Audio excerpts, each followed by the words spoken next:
Te invitamos a unirte a la comunidad de En Perspectiva. Estarás apoyando nuestro periodismo profesional e independiente.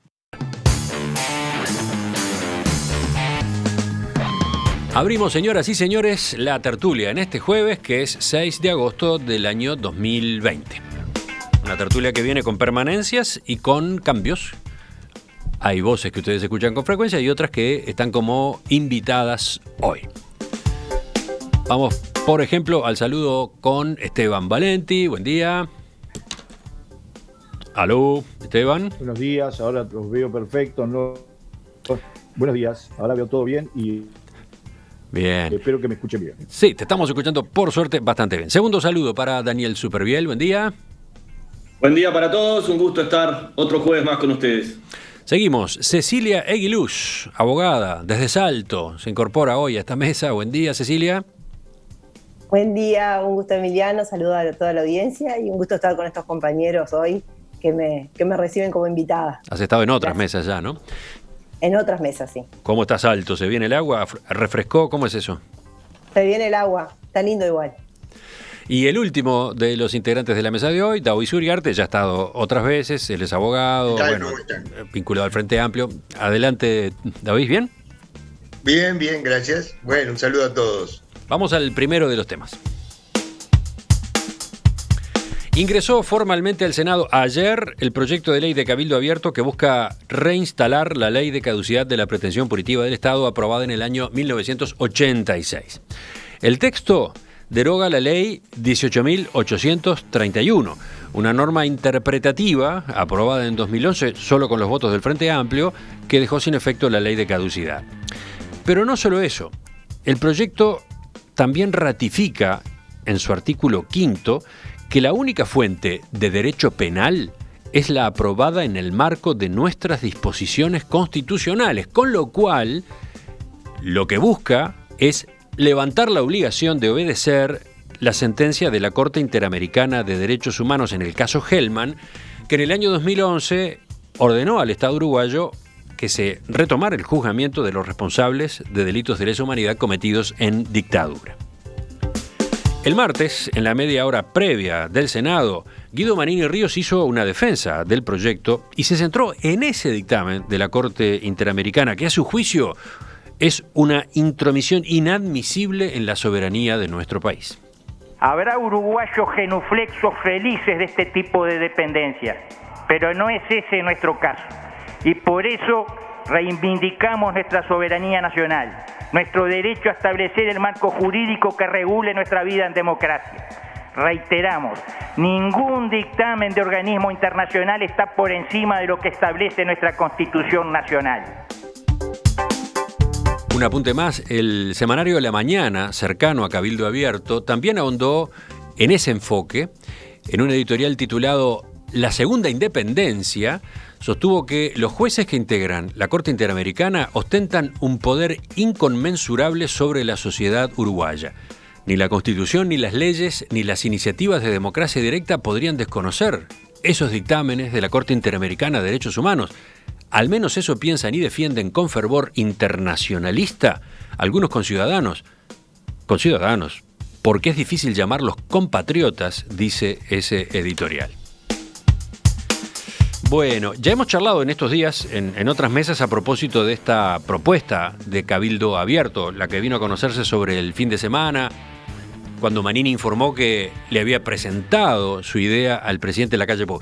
Pero me gustaría que hoy nos enfocáramos en este ángulo, en este énfasis que el proyecto pone en cuestiones de soberanía, de independencia. Tenemos dos abogados en la mesa, pero no sé si quieren empezar ellos. A ver, ¿quién levanta la mano? David, dale. Bueno, yo creo que acá hay dos aspectos, uno jurídico y uno político, pero me voy a referir al jurídico y lo voy a decir como docente de la facultad, quien este proyecto no hubiera permitido a nadie salvar un examen. Esto lo quiero decir con total claridad. ¿Por qué? Porque está desconociendo 70 años de historia jurídica de derecho internacional y derecho constitucional, desconociendo personalidades como Gros Espiel, como Eduardo Jiménez Arechaga, como Aníbal Barbagelata, como Casinelli Muñoz, porque en realidad si algo tiene y ha distinguido a nuestro país es su adhesión y su respeto a los tratados y a los pactos internacionales que nos viene desde antes de que finalizara la Segunda Guerra Mundial. Y esto es muy importante porque Uruguay ha sido uno de los países que más ha ratificado los tratados internacionales. Entonces, venir a decir que esto no forma parte o que es ajeno o que es una injerencia en la soberanía, nuestro país ha definido en su Constitución que todo se rige por el derecho internacional y por los medios pacíficos. Así que esto es clarísimo, pero además, si se aprobara este proyecto no tendría ningún efecto, y vamos a decirlo claramente. ¿Por qué? Porque un juez hoy en día tiene que hacer un doble control. El control de constitucionalidad y el control de convencionalidad. Tiene que ver si esa ley está respetando los principios constitucionales y también los principios internacionales. Y esto para todos, pero en particular en los temas de derechos humanos.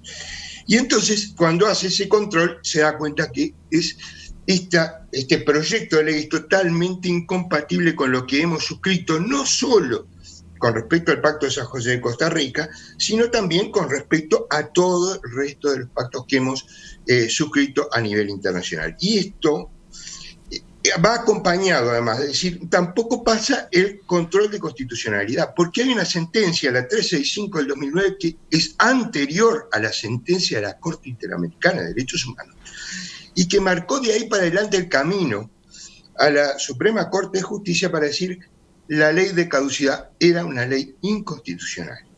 Ahora, con respecto al tema de la soberanía y estas cosas que se plantean, voy a decir una cosa que es muy clara. Una aclaración antes de que sigas, Daoiz. No es Cabildo Abierto el único que sostiene esta preocupación por cuestiones de soberanía, por cómo desde organismos internacionales se recortan las potestades de decisión de un Estado, ¿no?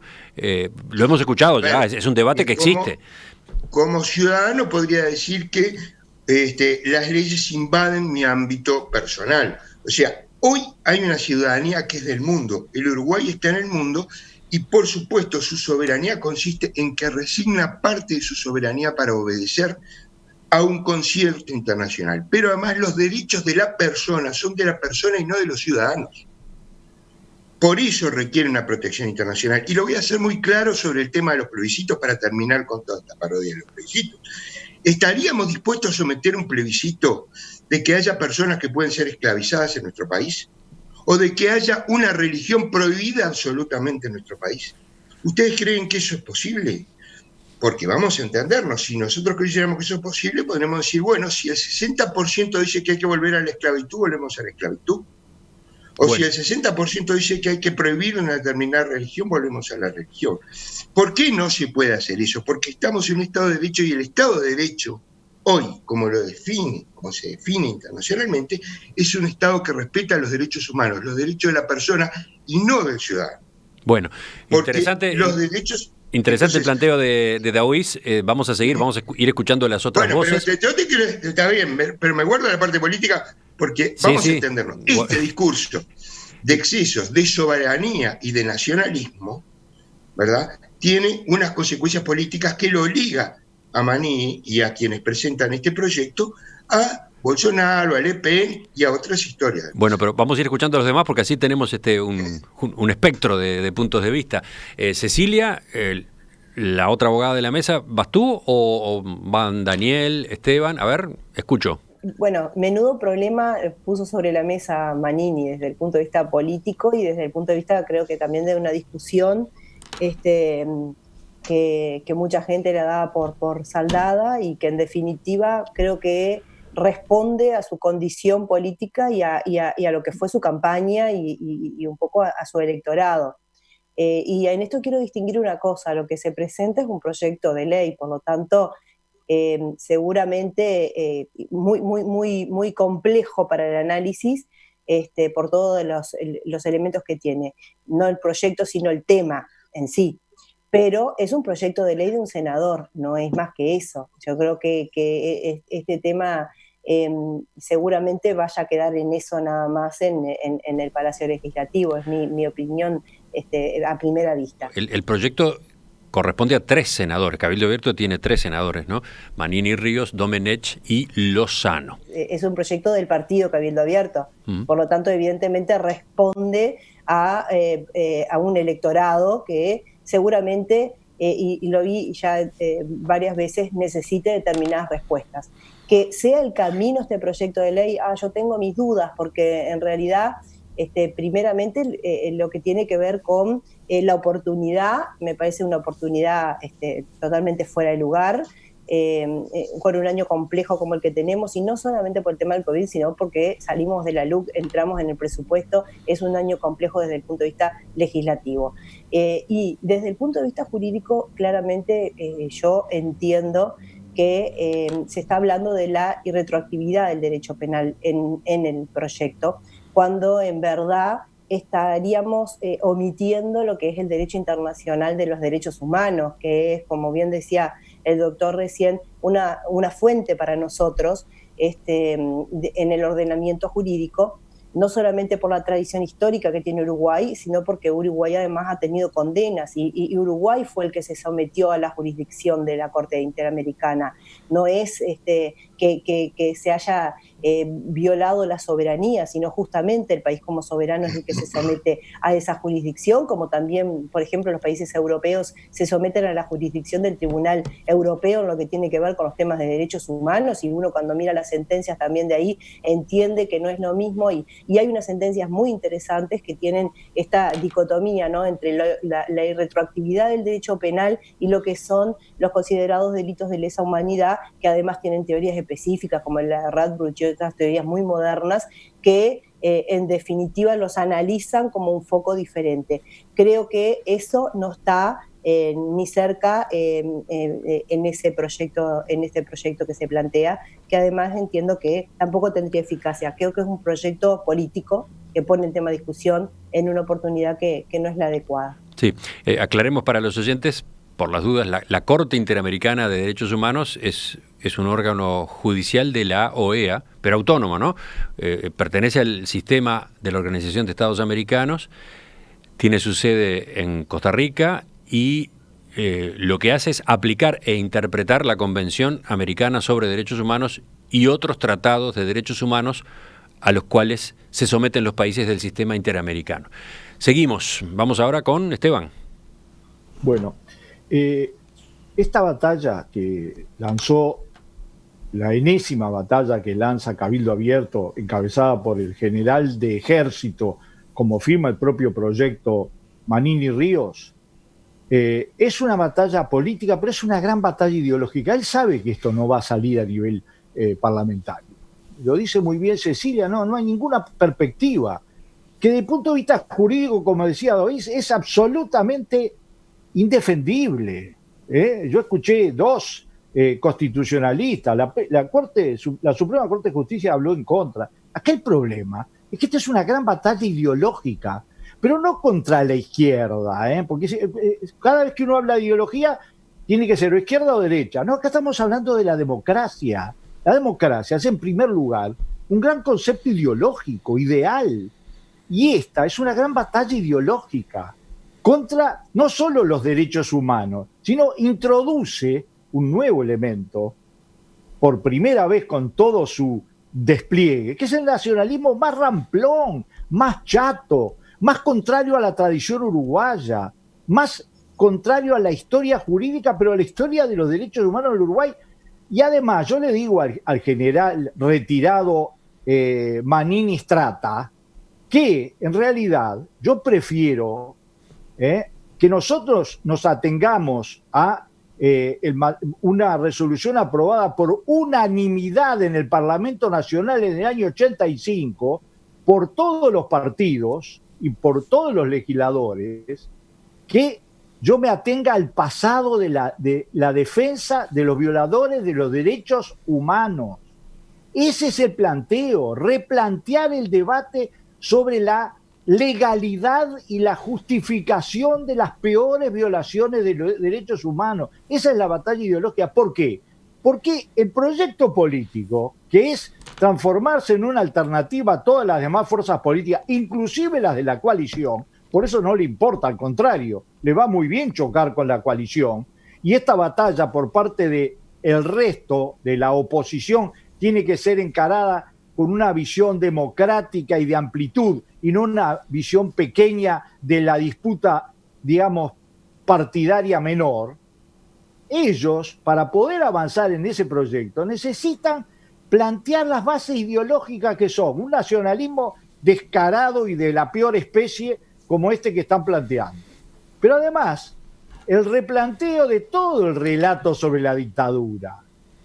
Porque ustedes han visto que varios de los integrantes de Cabildo Abierto, detrás de esto les sirve para formular nuevamente, a pesar de haber tenido como su aliado principal nada menos que el ministro al ministro de Defensa del gobierno del Frente Amplio, ellos ahora han lanzado esta ofensiva que además tiene una el cosa ministro que de Defensa del Frente Amplio, ¿estás aludiendo a Fernández Huidobro? Pero yo quiero decir una cosa, partiendo de la base que no fue solo la responsabilidad de Fernández Huidobro, porque eso también es una forma fácil de resolver los problemas. Pero además, yo quiero decir que esta batalla también está vista con un gran sentido estratégico. En una política que en general tiene pobreza de mirada estratégica, esta mirada desde el punto de vista humano es despreciable, porque además le contestó muy bien el presidente de la República. Hay muchos seres humanos que esperan respuestas, pero desde el punto de vista de la visión, es lo que estudian los militares. Es decir, es la mirada lejos en el proyecto de transformarse en una alternativa. Y yo digo una cosa, este proyecto demuestra que la peor tragedia que tiene por delante este país no es ni siquiera el coronavirus, es que gente como Cabildo Abierto y en particular su factotum se acerque al poder, porque el país se hundiría en la peor de las situaciones. Pero además, por último, un solo detalle. El otro objetivo que se propone es meter miedo, atacar a los jueces, atacar a los fiscales. Y se olvida una cosa, cuando dice los genuflexos en este país, lo que no somos es genuflexo de los militares, de los malos militares, no de los buenos, de los malos, porque el ejército uruguayo no se merece esta afrenta nueva. Ahora sí, Daniel Superviel. Bien, bueno, al lado de la doctora Aguiluz y del doctor Uriarte, yo temas jurídicos se podrán imaginar que no me voy a meter porque no soy abogado y evidentemente acá hay un intríngulis de jurisdicciones y de la Constitución. Y, bueno, ahí respeto lo que han dicho ustedes, me voy a meter en el tema político. Y mientras escuchaba hablar y mientras preparaba el tema ayer, hice un par de llamadas, porque son temas que están muy cargados, ¿no? Creo que estamos todos en esta mesa muy cargados cuando vuelven estos temas, por lo menos yo lo vivo así, ¿no? Y justo ayer, bueno, murió Alberto Sumarán, ¿no? A quien conocí, a quien traté, con quien hablé muchísimo, muy amigo de mi padre. Y yo empecé a recordar lo que ha sido mi vida, ¿no? O sea, en relación a la política, ¿no? Me acuerdo de la salida de la dictadura. Es el primer momento así fuerte vinculado a la política, los cacerolazos. Después, bueno, cuando llegó Wilson Ferreira al Lunate, todas las internas. Fue un momento, la verdad, de increíble, donde el pueblo uruguayo estaba unido queriendo sacarse de arriba ese problema, ¿no? Después, el momento que me marcó y me cambió la vida fue el discurso de Wilson Ferreira al Lunate en la explanada municipal.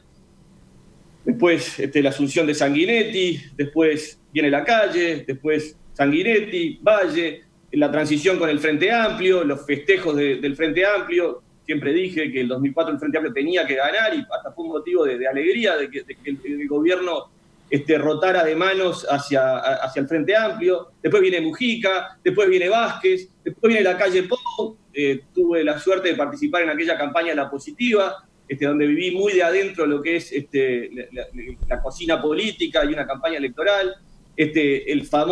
La famosa visita de Vázquez con la calle Pou visitando a Alberto Fernández en Argentina, bueno, lo que fue el 1 de marzo. Entonces, yo ¿Por qué estás haciendo toda esa historia larga? ¿Por qué haces ese recuento, Daniel? No, ¿por qué hago ese recuento? porque mi generación está atrapado de un lío de hace 50 años o 40 años y creo que tenemos que pensar en el país. Y este tipo de discusiones, este tipo de polarizaciones nos anclan en un lugar que evidentemente no fue bien resuelto, es evidente que no fue bien resuelto, si no, no seguiría avanzando este tema, pero hay que seguir avanzando. Y el Uruguay tiene otros desafíos por delante y tiene que seguir mirando. Yo no creo que el Estado de Derecho esté en juicio, no creo que haya uruguayos genuflexos, no creo que la institucionalidad uruguaya esté en tela de juicio. Yo confío mucho más en estas instituciones que me permitieron llegar hasta acá desde los 13 años, desde aquel discurso de Wilson hasta ahora, pasando la democracia a la posta de la democracia, y yo me quiero agarrar de eso. Y después, circunscribirlo a lo que dijo la doctora Aguiluz, o sea, esto es una movida política de posicionamiento del general Manini, y acá sí quiero decir una cosa, yo lejos de demonizar al general Manini, lejos de decir qué espanto esto, diría, ¿por qué el general Manini tiene el arraigo que tiene? ¿Por qué el general Manini logra los votos que tiene? ¿Por qué el general Manini y Domenech están sentados en el lugar donde antes estaba Constanza Moreira, por ejemplo? ¿Por qué? ¿Por qué llegamos a esta situación? ¿Por qué Manini desde las herramientas democráticas está logrando lo que está logrando? Entonces, me parece buena que pregunta, muy buena pregunta. Y no quedarnos tan espantados cuando el general Manini, en uso de su derecho democrático legislativo, presenta un proyecto de ley. Muy bien, discutamos el tema, pero discutemos toda la situación, porque si no quedamos anclados en esta situación, que es muy dolorosa para muchos uruguayos que queremos seguir avanzando, ¿no? Bueno, un poco esas son las reflexiones. No sé si son de tomar partido en esta discusión, sino más bien las reflexiones que me venían cuando se planteó tratar este tema. Sí, esa pregunta es muy pertinente, ¿no? Porque yo acabo de refrescar la bancada de Cabildo Abierto en el Senado. Estamos hablando de 3 senadores, ¿no? Muy discutible será el planteo, pero lo llevan a cabo los representantes de un partido que en el Senado de 30 miembros tiene 3, tiene el 10%, ¿no? 10%. Entonces, quieren llegar a gobernar el Uruguay. Entonces, Esteban, tú decías que te parecía bien ese punto. ¿En qué sentido? A ver, vamos contigo. Es una pregunta de gran importancia, no solamente por el resultado institucional y electoral, es una pregunta de gran importancia, primero que no sacó los votos con esta propuesta, ¿no? Vamos a entendernos claro. La sacó en primer lugar contra la reforma de la caja militar, que fue lo fundamental. Este tipo de cosas busca agrupar la corporación militar lo más amplio posible como el núcleo central de su fuerza. Pero la gente del Frente Amplio que lo votó, y la gente del Partido Colorado que lo votó, y la gente del Partido Nacional que lo votó, podemos tenerlo claro, nadie nos fue muy bien en las elecciones pasadas, al único que le fue bien fue a él. Es porque el proyecto es un proyecto de alternativa a todas las fuerzas político-democráticas, aunque él participe ahora de la concertación, porque el objetivo era sacar el Frente Amplio del gobierno, en ese caso, el objetivo puntual. Pero el objetivo final es que llegar al gobierno. Y eso, que es en la democracia absolutamente lógico, que no se lo puede demonizar, el problema es cuando está sentado en promover una ideología donde lo que le faltaba de terrible es estas 2 componentes. Absolutamente la falta de humanidad, la falta de sentido de los derechos de los seres humanos para todo llevarlo a ese nivel, ¿no? ¿Cuál es el otro? El nacionalismo. Un nacionalismo básico, elemental, que no tiene nada que ver con lo que es el mundo, que va a ser más global que antes, desgraciadamente, porque la pandemia, lo que dijo Cohen el otro día, fue, señores, si no se encuentra una solución entre todos, a nosotros nos va muy bien con la pandemia, pero no va a haber solución.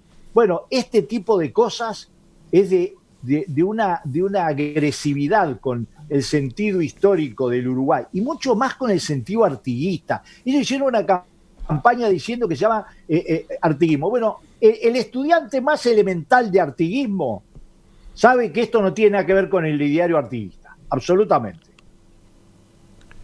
Bueno, pero estaba la pregunta de por qué Cabildo Abierto tiene la representación parlamentaria que tiene. Porque cometimos todos errores. Cecilia estaba pidiendo la palabra y después yo me anoto. Cecilia. A mí me gustaría justamente plantearme ahí en lo que dijo Superville. Creo que ese es la clave. No podemos desconocer que Manini es una persona que fundó un partido y tiene 250.000 votos, tiene 3 senados, tiene una representación en la Cámara de Representantes muy importante, y hoy es parte del gobierno. Pero él está cumpliendo su función como senador, y yo creo que está representando a un montón de gente que hasta el momento no se sintió representada por un discurso y que ahora sí se siente. Por eso me parece, y como una persona que ha estado mucho tiempo en la política, como he sido yo, y que al igual que Superville vivo de lejos el espacio-tiempo de que fue la dictadura, me permito decir que él es, no hay que subestimarlo, es un buen político y está cumpliendo con su electorado. Y definitivamente existe porque tiene que existir y porque había mucha gente que no se sentía representada por otras fuerzas políticas. Y creo que los uruguayos, también desde un punto de vista de los derechos humanos, tenemos que entender que tenemos miradas diferentes sobre el mismo tema y que todos tenemos que tener una representación. De eso se trata también la democracia. Nosotros vivimos en un Estado representativo, por lo tanto, creo que es lo que está haciendo Manini y lo está cumpliendo, como diría yo, el mejor de los políticos, y no estoy hablando de que estoy a favor o en contra, sino que creo que está utilizando la herramienta democrática como la tiene que utilizar un político, representando a la gente que lo votó. Eso es lo que está haciendo. Ahora, si ese proyecto da luz, no da luz, bueno, son 500 aparte, es otra la discusión. Ahora, ¿por qué existe Manini? Porque se necesitaba. Yo creo que él encontró ese lugar y está representando gente, y me parece que sí dijo estas cosas en el discurso, porque él volvió a repetir, y yo lo escuché varias veces, volvió a repetir lo mismo que decía en el discurso, ¿no? Tratar de representar a un sector de la población que en el momento no se sentía representado por la clase política, y creo que esa es su fortaleza. Vamos completando el abordaje del tema hoy. Daoís, te toca. Bueno, a ver, es obvio que tiene, sí, representatividad, es decir, y una representatividad democrática. Tiene un 10% de aprobación, aproximadamente, más o menos. Bueno, sí es cierto, y creo que en todos los países ha pasado esto. Pasa en Europa, que vivieron la Segunda Guerra Mundial, y uno escucha algunos discursos de la gente de la Liga del Norte en Italia o de los discursos que eran de Le Pen en Francia, y parece que estuviéramos volviéndose. Y yo creo que el problema es que ese 10% de electorado, y Manini en particular, tienen la cabeza 70 o 100 años para atrás y quieren volver a eso. Está bien, tienen derecho a expresarse, pero para mí es una grave preocupación. Es una grave preocupación porque ese nacionalismo, ese chauvinismo, porque en realidad es casi un chauvinismo, porque, a ver, acá hubo grandes nacionalistas como Grosse-Piel, que era un devoto del derecho internacional y que era del Partido Nacional, ¿verdad? Y se consideraba nacionalista. Entonces, negar el derecho internacional, hablar de la injerencia, esto es retrotraernos no 70, 100 años para atrás. Y no es artiguismo, como bien decía Esteban Valenti, porque si algo tenía Artigas es que quería ampliar las fronteras y no cerrarlas, como terminamos en un país independiente, ¿verdad? Por algo no le pusimos fundador de la nacionalidad oriental. Entonces, lo que yo creo es que sí representa a una forma de pensar que en realidad vive 100 años para atrás y que, bueno, yo no comparto, y afortunadamente creo que por lo menos hoy el 90% de la población uruguaya no comparte esta forma de pensar. Porque tiene 3 senadores, pero no tiene 31. Todo el resto espero que no lo comparta. Y creo que esto es muy claro, y como bien dijo Esteban, el Pacto de San José de Costa Rica se aprobó por la unanimidad de los partidos políticos representados en el Parlamento en aquel momento, y nos obliga a nivel internacional. Entonces, si no queremos, justamente estoy de acuerdo con Supervielle, no hay que volver para atrás, dejar que la justicia resuelva lo que tiene que resolver, y se acabó. Ahora, ¿por qué se quiere plantear esta discusión? Y en esto voy a ser muy claro. No se quiere replantear el discurso, y esto es importante porque si no la historia se repite. Acá no hubo excesos, lo que hubo fue terrorismo de Estado, fue una decisión política de la dictadura y de quienes gobernaban en ese momento de cometer esas atrocidades. Bueno, ¿por qué? Porque está demostrado por el Plan Cóndor, está demostrado por una cantidad de juicios internacionales, inclusive por lo que dice el propio Departamento de Estado de Estados Unidos. Hubo una decisión política, entonces no fueron excesos, sino que fue una política de Estado. Y eso es el problema que hay que combatir para que no vuelva nunca más. Daniel, ¿tú vas a agregar algo o ya completamos por acá? Yo, ¿Sí? nada, que bueno, que hay que seguir el debate y bueno, y que siga su curso. Mi posición va a ser esa, tratar de mirar para adelante, y que el Uruguay de alguna forma se ponga las pilas para solucionar el problema, que no creo que sea la que está planteada por las generaciones que nos anteceden. Volvemos, ya seguimos en la tertulia cambiando de tema.